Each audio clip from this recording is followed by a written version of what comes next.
Sino ba mag-aakala na yung batang naglalaro lang sa kalye dati, yung, alam mo yun, galing pa sa bukid or kung saan-saan man kami nang galing, naging ambassador ng Dunkin.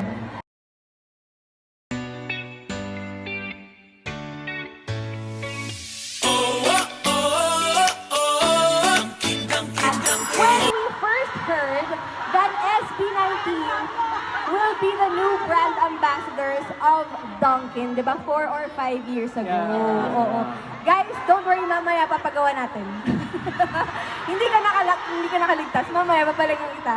Pero, di ba, 4 or 5 years ago, sinong nakabalita ng P-pop group, tapos magiging endorser ng sobrang laking brand? Di ba? Kayo yung nagsimula nun.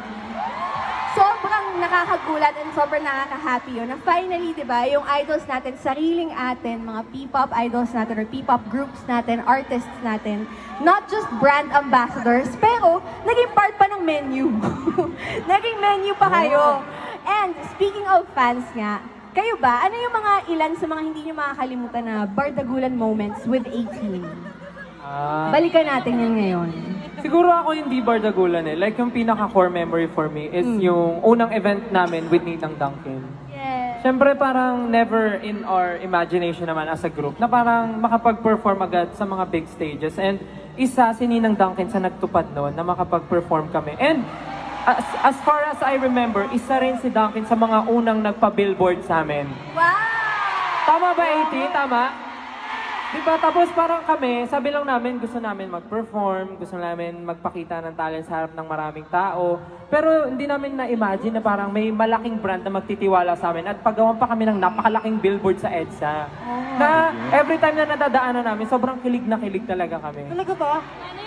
I-demonstrate ni Pablo paano yung kilig. Sobrang proud naman ako, pero Oh. pag nakikita ko, di ba dumadaan ako sa Centennial Road, tapos makikita ko yung billboard nandito, tapos syempre kasakay ko yung mga kapatid ko. Oh. Parang binibilisan ko na. Hiyashi!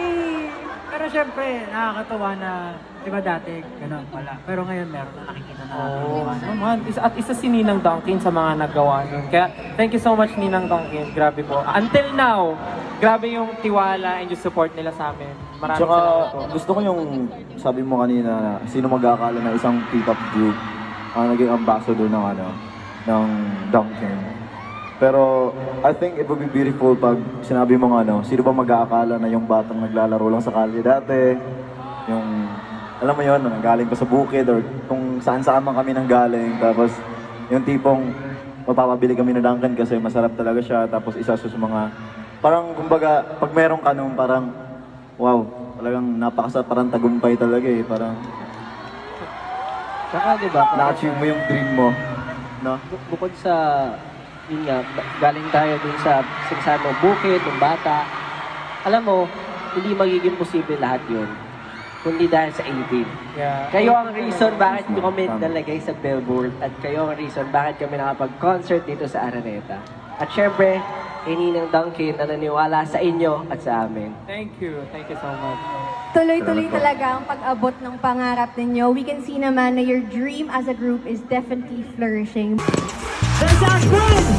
SB19! Maraming salamat po!